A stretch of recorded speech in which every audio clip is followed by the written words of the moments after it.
I'm going to use this to my advantage, and I'm going to get in touch with every casting director I can and go, listen, I'm a partially sighted actor, I've got 15 years of sight left, what are we going to do about this?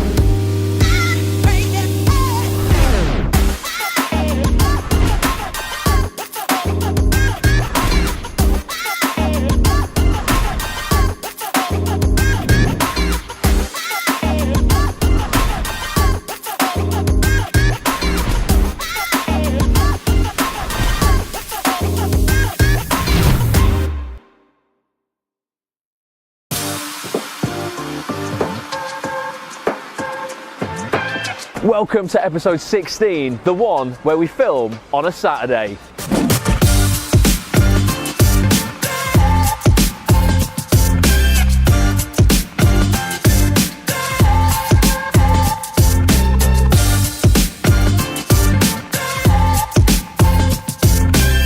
The reason we're filming on a Saturday is because we're going on a road trip or a train trip to London. Sean looks a bit different today. This is Eric James Dean, my mate, he's an actor. Eric, welcome to the vlog. Thank you very much, Ross. It's an absolute pleasure having you here. We're going on a road trip to something called Surviving Actors, where I'm going to be talking in a seminar all about high performance mindset. Come with us, it's going to be an adventure.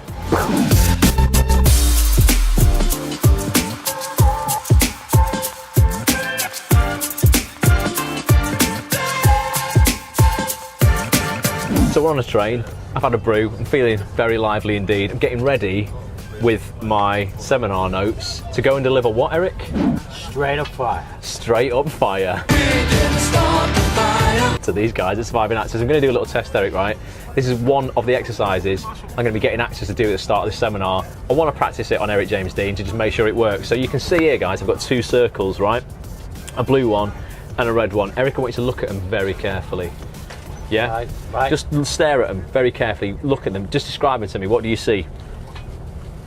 A blue circle and a red circle. Yeah, describe like anything else. What about the sizes? The red looks a bit smaller. Okay. But they're most probably the same size. Oh, well, what do you think though? What's your gut instinct? Do you think they are the same size or? I think they are the same size. You say you think they are the same size, Yeah. Okay. So is that your answer? You think they're the same size? You're happy with that? Same size. Right, well what if I told you that actually they're not the same size, okay? Look at them properly. Look at them again. If I tell you they're not the same size, what do you see? Do you think the blue one is bigger or do you think the red one is bigger? Look at them very carefully. You can hold it if you want. You have a look at that. The red's smaller. You're going for the red is smaller? Yeah. I love it because it's all bullshit. They're both identical. They're exactly the same size. So you liked me. So no, what I didn't know. No, what I did there is you had a belief in your mind initially. Your gut instinct was like, you said they're probably the same size, and then I said, well, are they the same size? You went, yeah, they are the same size. Then what I did, I just basically questioned your belief, and that got you to question yourself, and ultimately ended up making you change your belief. Yeah. Base and go against what you initially wanted to say. And that's what so many people in their lives do. They get initial belief that they can do something or they want to achieve something, and then someone just asks them a question and goes, you sure you want to do that? And they're like, oh, wait a minute, I'm going to think about that. And then they have thoughts on that thing, and then they have thoughts on those thoughts, and thoughts on the thoughts of the thoughts, and before they know it, they've talked themselves out of doing it, or they've changed their mind. It's dangerous when you let other people alter your initial beliefs. Happy with that, Eric, or what? Yeah. Not going to let that happen again, are you? No, they are the same size. Straight up fire.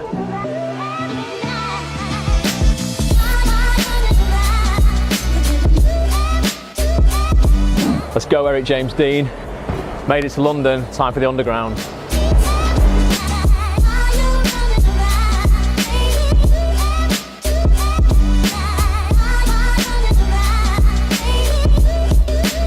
Very cosy. On the tube, too cosy. Everyone's touching us. Not in a wrong way, but it's never right.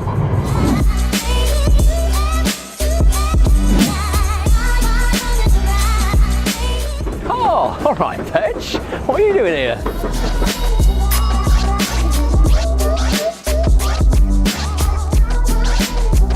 Here we are, made it, Radisson Blue, surviving actors. Let's go and see who's surviving.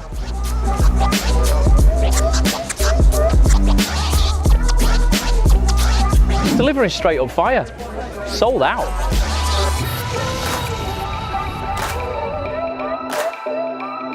Here we are in the VIP room. It's all very, very plush. This is Julie. Julie did a programme that I run. Julie, tell them a little bit about it. Yes, I did the Bulletproof Actor, which was phenomenal. Was it the best thing you've ever done in your life? It actually was. I actually sent you an email, which was genuine. Genuine. It is life-changing. It really was. Seriously, and I'm not even mucking around, right? And it's called Bulletproof Actor, but it could be called Bulletproof Plumber, Bulletproof Baker, Bulletproof whatever. Using the principles of science-backed positive psychology will seriously change your life. Pretty little article on it here, but you guys are going to see a whole seminar that I'm about to do on this topic. But yeah, belief system. Confucius said. Yeah, I was just going to say, it keeps you in the zone. I've tried so many different things, but I've always sort of fallen out maybe after about 4 weeks or something like that. This has just made me go, yeah, I'm on it every day. On it. Confucius, he was like a Chinese writer, philosopher, legend, said, the man who believes he can and the man who believes he can't are both right. Ponder that for a minute. If your mind ain't right, you ain't gonna have success in anything. So, and it's something you've got to practice every day. So since you did the program, have you been kind of still, what were your main takeaways that you're like, I'm actually implementing this into my life? Do you know what? The biggest thing that for me was more sort of, oh, hello. He just filmed, so we'll ignore him.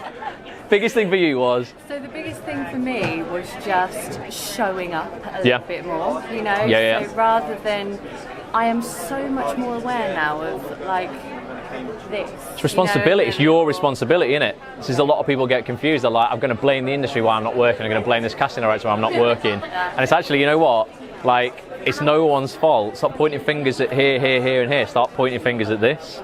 Because it's all down to you. No one's going to do this for you. Look how many people are here today. There's an endless supply of talent in this industry. There just isn't. Actors can't come to terms with that. I'm special. You know what? There's 1,000 people who think they're special for every one job that's out there. You need to kind of stop talking about it and start doing it. And also sort of not waiting for people to give you permission to be an actor. Give yourself permission. You just are an actor. You are. High five to that. Let's go and have a little look round. Come on, Petch. Even you're allowed in here.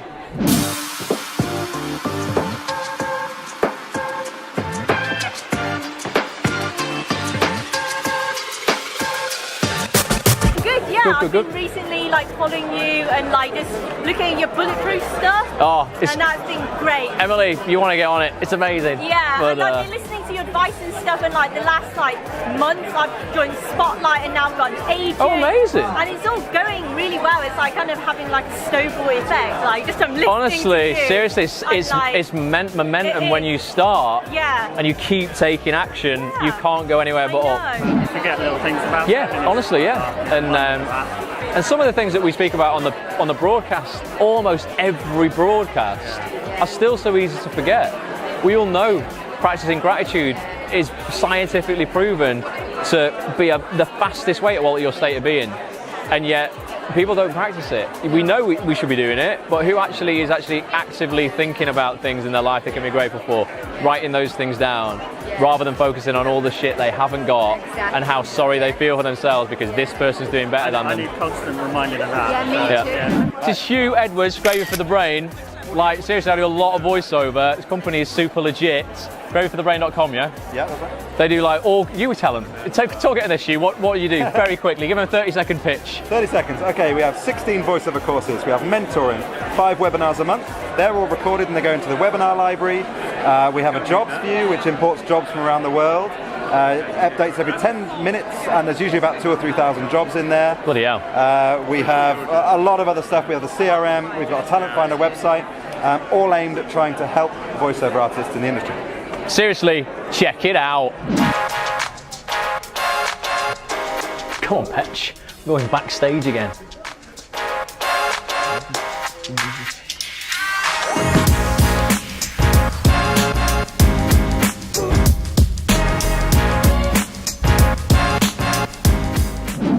Right, Julie, have we got the nod? Everybody, Petch, are you recording? This is all going to be recorded, guys. I do a vlog, and Petch, you might, if anyone's watched it, you might have seen him. He's going to record this. If you want to go and watch anything again that we talk about, Just go to youtube.com/WatchRoss. I'm not promoting stuff already, but you can go and check it out if you want to watch it again. I want to say, first of all, like, just ridiculously humbled that people have bothered to actually like be here and pay to come and see me speak, which just blows my mind. I launched a website that I run, actsonthis.tv, here 9 years ago. Petch was with us, Eric at the back was with us. We were literally like begging people to come over and speak to us. You know, you've probably been accosted by people like out in the main hall, dragging people over, come and speak to us. That was us. So to come here like 9 years later and not have to do that is amazing. Just to be totally honest, who's never clapped eyes on me before at all, knows nothing about what I do, has never seen any of my stuff, put your hands right up so I can see them. Shit, that hurts. I'm joking. It's fun. No, this is great. This is great. I massively appreciate you being here as well. There's some really familiar faces as well that I see, which is great. I know we've not got much time, but super quickly, just for those who don't know, I'm an actor, I'm a voiceover artist. Like I say, 9 years ago, I set up a website called actsonthis.tv. I interview like casting directors, famous actors, producers, writers. I left drama school in 2005, really going, I'm an actor, but I know nothing about the business, as a lot of people do. So I'll go straight to the horse's mouths, like get all the casting directors on and basically sit them down for an interview, ask them how, you know, you can have success in this industry. So by all means, if you're like, you need business info, go check that site out as well. And then around about that time when I was launching that site, and a few things happened to me in my life that hit me pretty hard. My dad died like overnight, instantly, bang, had a heart attack. And I found out I've got this eye condition called retinitis pigmentosa, which, so Sharon, come in. It sounds dramatic, this, but it effectively robs you of your vision. So my mum's completely blind with it. I've got about, I don't want to put a time limit on it, but maybe like 10, 15 years left of vision. So that gave me like a massive,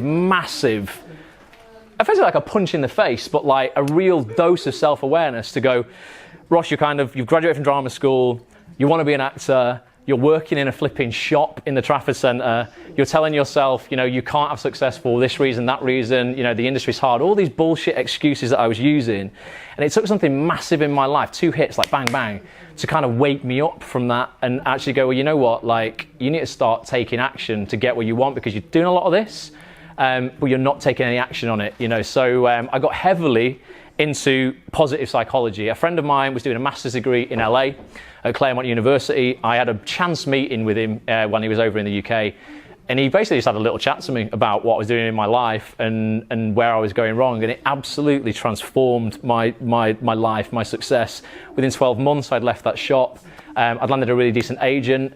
I had my first 2 roles on TV. One was like 6 lines in Emmerdale.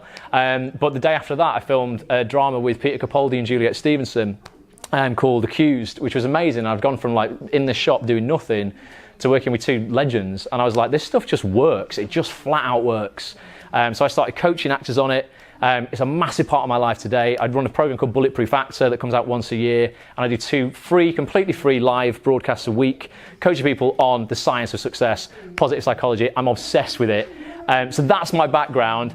You've all got a sheet here. Basically today, the goal of this session is, I know it's so quick, is to just give you some of the basic principles that transformed my life. And there's something particularly that we look at the end here that I promise you, I just swear to God, is so legit. If you can implement this formula into your life, because it is a formula, it's almost binary. If you do it, you will start having more success than you've ever had before. It's seriously, it sounds kind of like I'm just pushing it, but it's absolutely transformational, legit, and it will work for you if you commit to it every day. We're going to do a little intro with the 2 circles that you see on the top of your sheet there. Have a look at them for me. You'll see 2 circles, a blue one and a red one. I just want you to stare at them, and who's brave enough to just put their hand up and just describe what you see to me? Anybody? Someone said eyes. Interesting, Sharon. Gentleman at the back. Describe them, exactly what it is. A bit like catchphrase. Say what you see. 2 circles, one's blue, one's red. It's got a black outline. Yeah, and anything about the sizes of these circles? Same size? So put your hand up if you think they're the same size. Put your hand right up so I can see you. Right high. Okay, so there's a lot of the room think they're the same size. I'm going to tell you that they're not the same size, right? Look at them again, but really carefully. I'll give you 10 seconds. If you think the blue one's bigger, put your hand up now. So a few people. So if you think the red one's bigger, there's going to be more hands, I guess. Put your hand up now. Put it right up. People are changing their mind. Right, it's all bullshit. They are exactly the same size. What I did there to illustrate is effectively you all had a belief, right? In your head, a gut instinct straight away. These are two circles, they're the same size. All I did, a guy who most of you have said you've never met before or seen, you've met me, what, 30 seconds? I questioned your belief about this thing and you changed your mind, right? And that's just a powerful illustration because so many actors go into an industry with a belief, going, you know what, I deserve to have success. I'm going to do this thing. And then somebody who's probably been burnt by something in the past or they're bitter and jaded questions it and goes, are you sure you want to write that play? Are you sure you want to film that film? Oh, a friend of mine did that and it didn't work. Are you sure you want to crowdfund that thing that you're doing? And they question themselves and they have thoughts about what their initial belief was. And they have thoughts on those thoughts on the thoughts of the thoughts. And before they know it, they've changed their mind. Point number 3, it says, when I say I believe, because I don't think a lot of people really get this, what you're actually saying is, I am certain that X is true. So if you say, you know, I believe I'll only ever be a background artist, what you're kind of saying to yourself there is, I am certain I will only ever be a background artist. And trust me, you will never outperform, you will never outachieve, you will never out-earn your belief system. So if your belief system is created with these beliefs that say, I will only be this, guess what? You're only ever going to be that. Now, there are 2 types of beliefs in your belief system. One works massively in your favor, one works completely against you. And you'll see point number 2 there. You can write these down. There are empowering beliefs.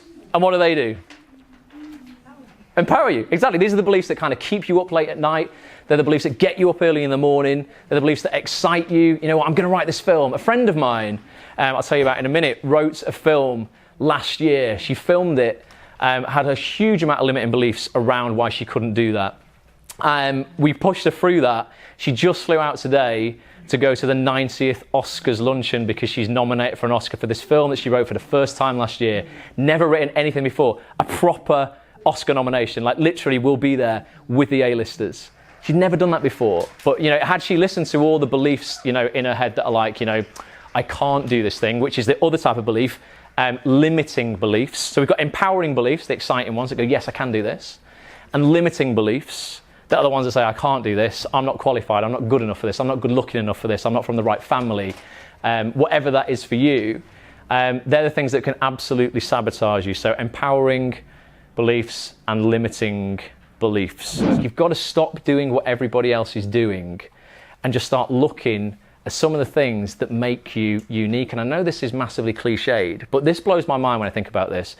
If you think about your DNA right now, right, get a bit scientific, it's literally never, ever, ever existed on this planet before, which is mental. And when you die, it will never, ever, ever exist on this planet again, which is like, just mental. And it's like, what are you going to actually do with it whilst you are here? And I promise you, this industry will pay any price you ask of it, but hardly anybody asks for really what they want or, you know, or what they think they deserve, because for some reason they don't think they deserve it. And to be, you know, to use that kind of uniqueness, you've got to look at what you have that nobody else has. So for me, I was massively limited with this eye condition. I thought, shit, I'm losing my eyesight, I'm going to go blind. I mean, it affects my peripheral vision right now. So if I'm like this, I can't see any of this side of the room. I can't drive. I struggle at night time, that kind of stuff. But I was like, well, I'm going to use this. Stop doing what everyone else does and like hide their flaws.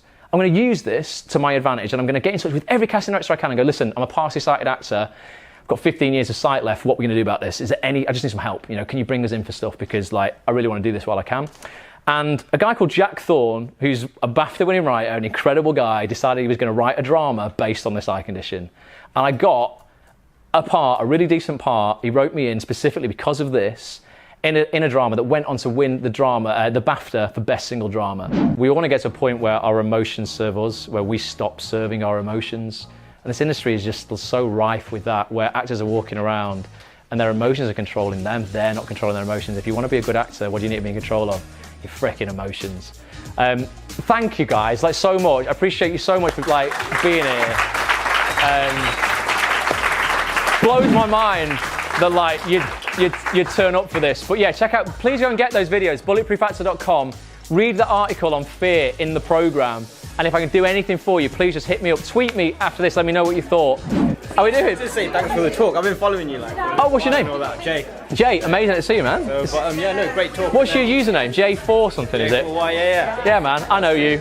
You recognise me? Yeah. I feel like I know you. I'm Petch, like, because I watch all the vlogs and all that. Petch is knocking around all the time. It's yeah, man. No, thanks so much for the support, man. I see your comments. On stuff, and likewise, genuinely mean it. If I can help you with anything, reach out. Yeah. What's the practice program? When does that actually start? So next Thursday, it starts opens registration. If you will you email me to say you definitely wanted to play? Because you'll get access to it on the day before.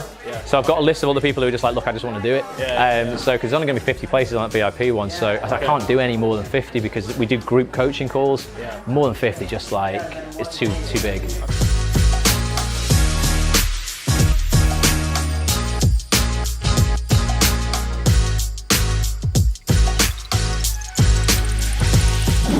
Doing this networking, like act on this thing. You have a podcast, you have a bulletproof factor, you do your own stuff, and like vlogging. She's vlogging. How do you just manage this thing all? That's like you manage it by feeling constantly on edge, like you're just about to take one extra thing on is going to kill you.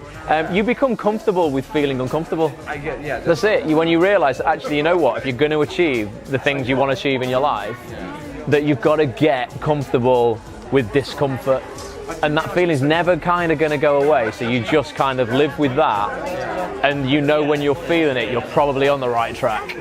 When you stop feeling uncomfortable, I don't think you're growing. It's the end of the London part of the vlog. We're about to go and get a train back to Manchester.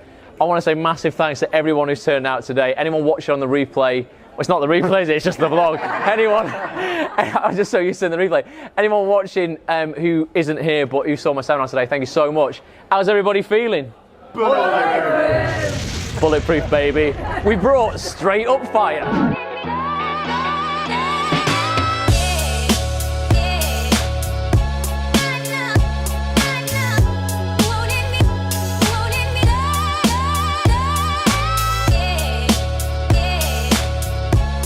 You lot think now we're back in Manchester that the vlog is over. Well, let me just tell you this for nothing. It isn't, because you know what time it is. It is time for...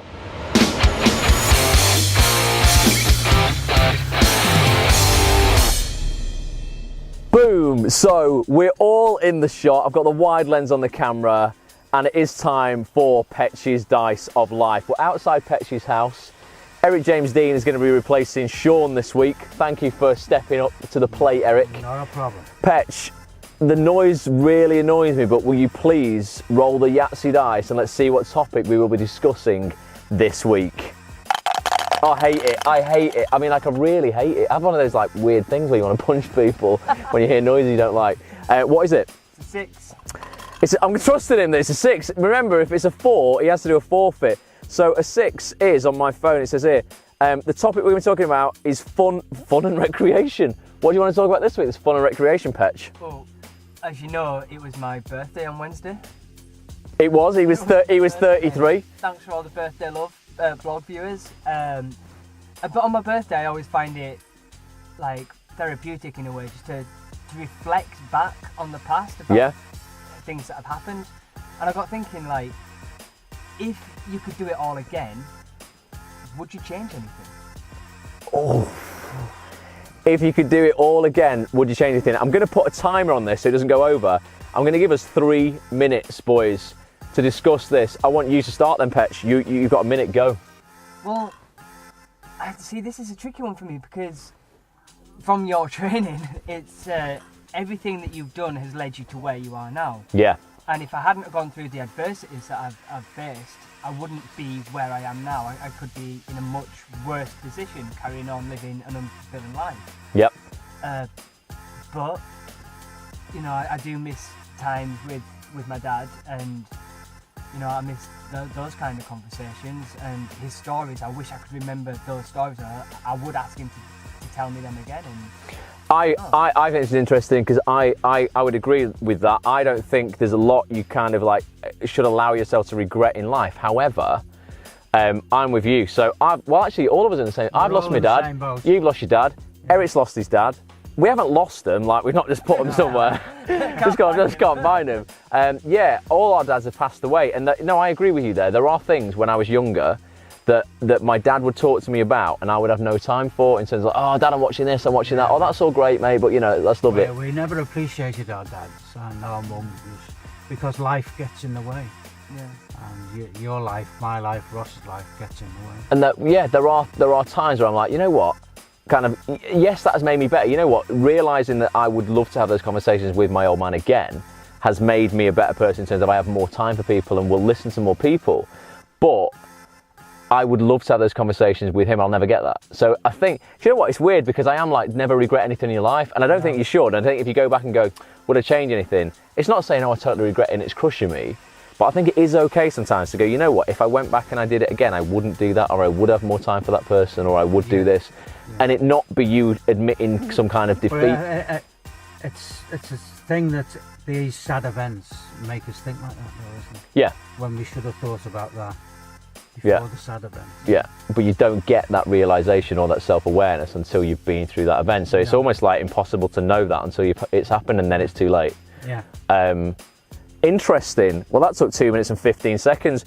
I want to know what you guys think. If you could go back and do it all again, what would you change? Let us know if you agree with us or if you've got other takes on this as well. But I think like the message from us then, is ultimately like, oh, it's so cliche, isn't it? But appreciate the people around you now whilst they're alive. Yeah. Because my dad died in 24 hours. Bang, heart attack, dead. You know, what was yours, Patch? Straight away, instantaneous, pressing the rod and bang. Dead. Shit. There you go, you see. So it's like, yeah, you just don't know what life's going to throw at you. Appreciate the people you have in your life. Talk to them whilst they're there so you can have those conversations. Appreciate what you have. Yep. And not search for someone else's, what someone else has got. Appreciate what you have and what you can make out of what you have. But I think it's easy for us to say that going through what we've been through, and some people will still take it for granted. Yep. Which is, Don't take it for granted. Life is short. You ain't coming back. People are walking around like they're coming back. They are not. Every day above ground is a great day. Eric, we haven't warned you about this. We always finish the vlog with a magic catchphrase. Do you know what it is? Bye for now. So I'm going to give... not yet. He was taking over. He was taking over. Guys, thank you so much for watching. I hope you've enjoyed this episode. Do carry on this conversation on social media at Ross A. Grants. We'll put Eric's social details up as well. We're going to put The Real Pets UK, his details. They should be up on the screen right now. Until next time, 3, 2, 1. Bye for now.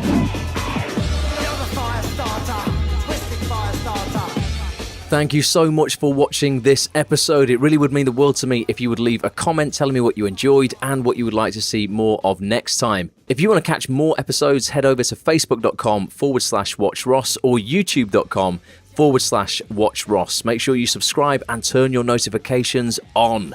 I'll be back real soon. Bye for now.